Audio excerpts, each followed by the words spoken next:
हे focus, तो जैसे कि आपको पता है कि एसएससी सीजीएल की जो 14 जुलाई की आज का फर्स्ट डे ऑफ एग्जामिनेशन था और 14 शिफ्ट जो है वो कंडक्ट हो चुकी है।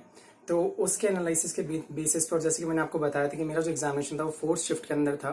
तो चारों शिफ्ट के मिले जुले एनालिसिस के बेसिस पे अपन बात करते हैं कि पैटर्न कैसा आ रहा है, एग्जाम लेवल कैसा आ रहा है।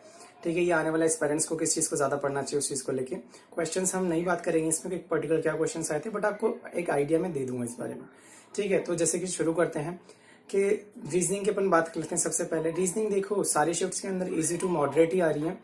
कुछ क्वेश्चन से आपको कैलकुलेट, कुछ थोड़ा सा टाइम टेकिंग मिलेंगे, 2-3 क्वेश्चन या 4 क्वेश्चन तक, तो उसमें आपको थोड़ा सा टाइम लग सकता है। और कुछ शिफ्ट्स में मॉडरेट तक भी स्टूडेंट ने कहा जिनको थोड़ा सा टाइम टेकिंग लगा।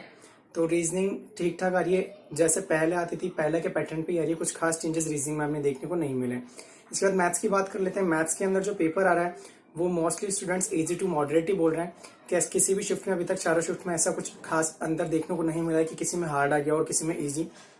सारी शिफ्ट्स में लगभग बराबर लेवल का पेपर रहा और थोड़ी सी कैलकुलेटिव जरूर बता रहे हैं और थोड़ी कैलकुलेटिव बताई जा रही है कि हाँ कुछ क्वेश्चन ऐसे हैं कि आते तो हैं पर थोड़ा सा करने में उन्हें समय लगा या फिर छूट गए वो, क्योंकि कैलकुलेटिव थी मैथ्स। तो मैथ्स इजी टू मॉडरेट, आप उसको मॉडरेट बोल सकते हैं क्योंकि कैलकुलेटिव रही अगर ओवरऑल एक आइडिया लिया जाए चारों शिफ्ट्स का।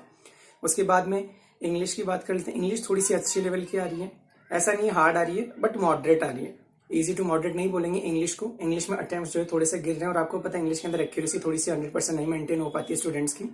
तो इंग्लिश के अंदर जो इंग्लिश का अपन लेवल बोल सकते हैं वो मॉडरेट बोल सकते हैं। बाकी जो पैटर्न है वो पिछले साल जैसे ही आ रहा है, अभी कुछ खास चेंज नहीं हुआ है। जीके की अपन बात कर लेते हैं।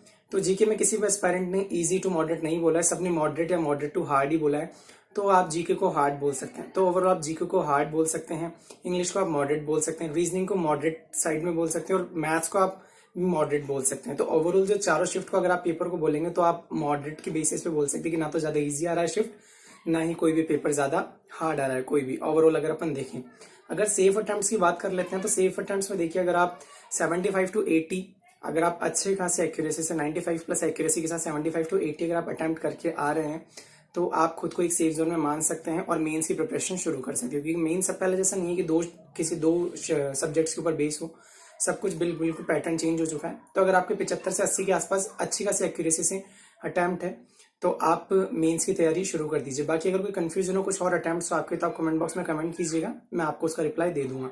और कम्युनिटी टैब के अंदर आप चेक कीजिएगा, मैंने पोस्ट किया शिफ्ट वाइज में, first shift, second shift, third shift और फोर्थ शिफ्ट। और आने वाले डेज में भी मैं हर एक शिफ्ट के बाद में कम्युनिटी टैब में पोस्ट करूंगा कि आप एक्सपेक्टेड मार्क्स कितने कर रहे हैं अपने एग्जामिनेशन में अपनी शिफ्ट के हिसाब से।